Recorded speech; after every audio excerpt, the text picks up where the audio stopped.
Hi everyone and welcome back to Off the Cuff with me, your host, Kaylin.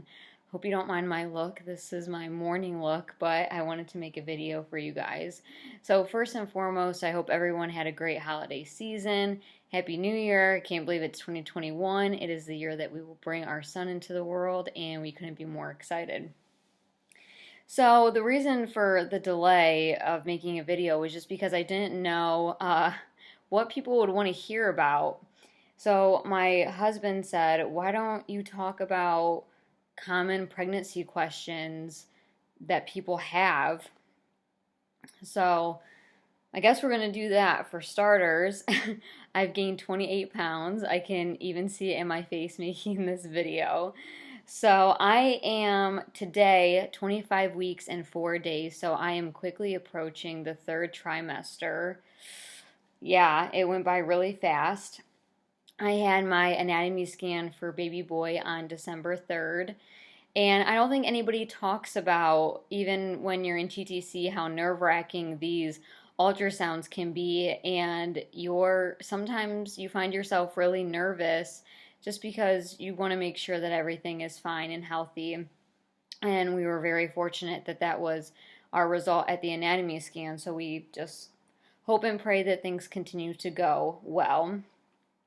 I have an anterior placenta, which means that most of the time placentas attach posteriorly, so where it would be behind the baby, where my anterior placenta is sitting in the front of the baby. So a little extra cushion for him, and I guess the only downfall would be feeling movements a little later on than someone with a posterior placenta. However, that was not really the case. I started to feel things around 16 weeks in one day. I would feel flutters. It almost felt like a feather was touching the inside of my pelvis. I know that sounds weird, but that's the closest thing that I can relate it to, is being touched by a feather. And then around 20 weeks, I felt almost like I was having gas bubbles. It was almost like a fart that never came to fruition, I guess you could say. Just air bubbles in the belly with not an upset stomach. It was the baby moving. Now I feel him kick and punch, and he loves to ninja kick my bladder. Thank God it hasn't been full, but I'm pretty sure I'll be peeing myself by the end. I am actually still getting sick on some mornings, and I'm still on my medication, so I think I just would have been one of those lucky people that would have been sick the entire duration of my pregnancy. So I am extremely grateful that I have my medication and that, he still looks healthy, and we've been able to gain 28 pounds up to this point. So I've never really dealt with weight gain or anything. Even when I went through puberty, my body really didn't change that much. So this is really the first time that I'm going through a major body change, and to be completely honest, it's a bag of mixed emotions, because you want to gain weight because you want to be healthy for your baby and you want him to be putting on weight as well. But it's hard seeing it in places where it doesn't need like your face and your arms. I'm not upset about the belly. I wanted my bump. But it's a mixed bag of how you feel. Obviously, I wouldn't want it any other way, but I'm looking forward to maybe getting not to my pre-pregnancy weight, but going down a little bit. So some of my cravings that I experienced in the second trimester, so my appetite did increase significantly, even though I was still sometimes getting sick in the morning. Again, it's not every day like it once was. Excuse me. So some of my cravings were Philly cheesesteak sandwiches. I never really ate those before pregnancy, but with this baby, I'm craving a lot of food that my husband loves, which is like totally bizarre. Chocolate, still love chocolate. I eat probably a 4 thing of Kit Kats every day, just to get a little sweet edge. And I love ice cream. Ice cream is like the new craze also for me. So I want to talk about maybe some things people don't talk about in pregnancy. Obviously, you guys know I'm off the cuff. I tend to be very candid and honest. So let's talk about some things that people don't talk about. Number one, and when you look up pregnancy things, it talks about this, but I feel like maybe friends won't be as honest. Constipation. Constipation is real. I was someone who was very regular. I would go number 2 every day to every other day. Bowel movements were very regular. During this pregnancy, I can go 3 or 4 or 5 days without a bowel movement, and then the day that my body decides to release, it's like the floodgates and it completely empties, and then I'm back to being bottled up again. Cervical mucus, there's a ton of it. I have heard that some women and some individuals don't experience a ton of cervical mucus, but your vagina is trying extra hard to keep any infections away. So an increased amount of cervical mucus is completely normal just because it's trying to keep things sterile in there. Easily emotional and aggressive. And when I mean aggressive, I think I meant aggressive over food in the fridge. Like, I noticed that I'm now taking territory over leftovers and making sure my husband doesn't eat them because I want them.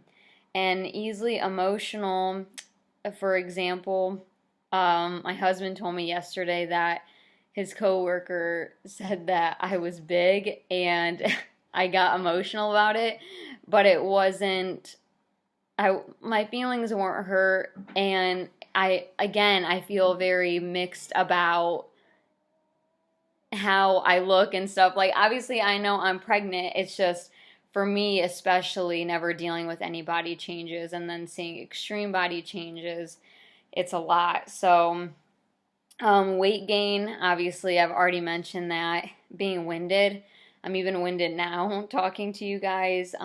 Easy tasks make me winded, and it's all hormones. And I'm sure putting on 28 pounds is a lot for my little body to handle. I was only 4'11" and 82 pounds when I got pregnant, so now I'm still 4'11", but a lot heavier.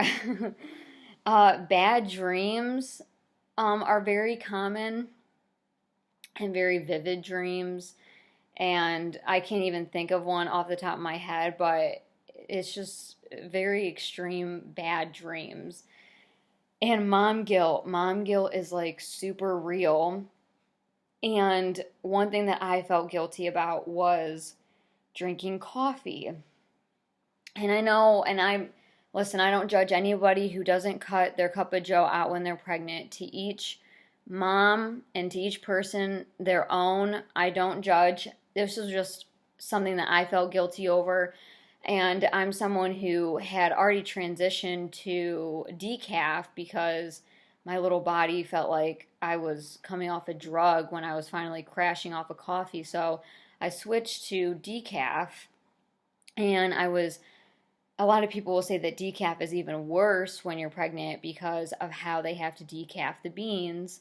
And luckily I found out what people were talking about, and a lot of times when you're decaffing a coffee bean, many companies opt to use a synthetic chemical, which is a carcinogen to us as people. It's a cancer-causing agent. So and this was only for decaf beans. So I did some research and I found healthier versions of decaffing a coffee bean.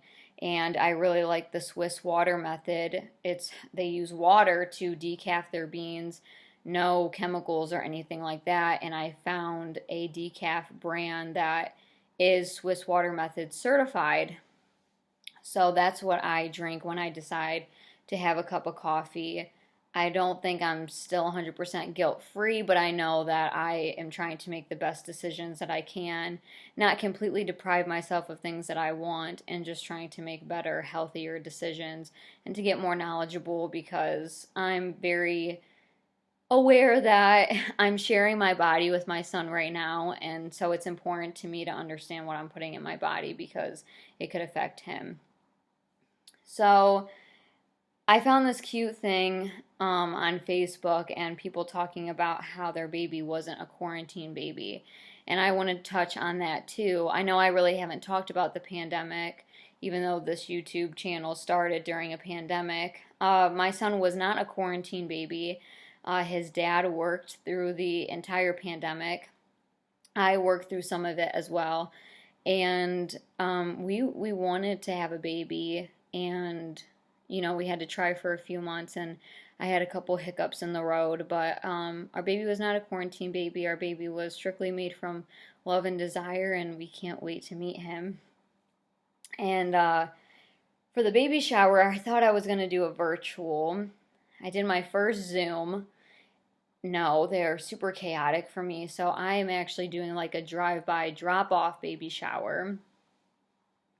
And I will say that it's been a little bit emotionally hard for people not to see me being pregnant, for not getting, oh my God, can I touch your bump?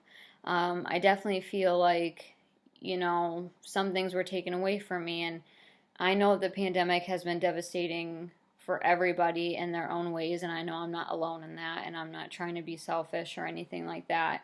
I didn't think it was going to bother me that people weren't going to see me pregnant, but I think the farther along I got and people just seeing me through photos and stuff, it is hard. And I'm not sure when my family will even be able to meet our son, given the status of the pandemic and things like that. So that's also, another thing that my husband and I have been talking about recently. So a drive-by baby shower where people can drop stuff off and people not seeing me. But on a high note, sorry, I'm like winded. Buying things for baby. I love going to Target. I love buying stuff for him. My dad actually had to yell at me to stop buying things for him. So my baby shower is on February 13th. So hopefully, what people don't get us, I'll be able to run to Target and get myself. So I want to do a pelvic floor update, and then that's how we'll close the video. So around October, my OBGYN tried to do a pap smear on me, even though I wasn't due for one. My last one was in July of 2019. In U.S. standards, depending on your doctor's preference, you get a pap smear every 2 to 3 years. I was unable to do it, but she also didn't press the issue. She was very kind and compassionate to me, which I appreciated because I was crying and stuff. And so I wasn't able to do it, and I probably cried for 2 days about it because, I had spent 2 years in pelvic floor physical therapy, so to experience any form of regression can be devastating. And her and I had recently just talked about delivery, and she obviously prefers a vaginal delivery, which I think most OBGYNs do because they are healthier for the baby than a cesarean, although a cesarean is my preference just because of everything that I've gone through. It's a little early to call any shots for delivery at this point, but in case a vaginal delivery is in my future, my husband and I have been doing pressure point release where he will go inside just like my physical therapist would, and we work on any areas that feel like they are spasming. And spasming can feel tight, hot, burning, any type of tension. So I know what it feels like because I've been through physical therapy enough to know what things feel like. But so we're going to be working on that. So that's kind of where we are. Like I said, I'm really close to the 3rd trimester. I think what I'm most nervous for is feeling any type of discomfort or pain and not knowing what it means and not knowing when to call. I mean, obviously I know common sense things, when to call, but just knowing what's normal, what's not normal, etc., and getting even bigger and even more uncomfortable and things like that. But my heart is super grateful. We are so excited, and I hope anyone who watched my last video on trying to conceive, TTC, I hope that you guys found it helpful, and let me know if you guys have any questions or concerns that you may have regarding that as well. So stay updated. I'm sure I will post a video sometime in my third trimester, and then once he's born. So thank you so much, and I'll see you guys next time.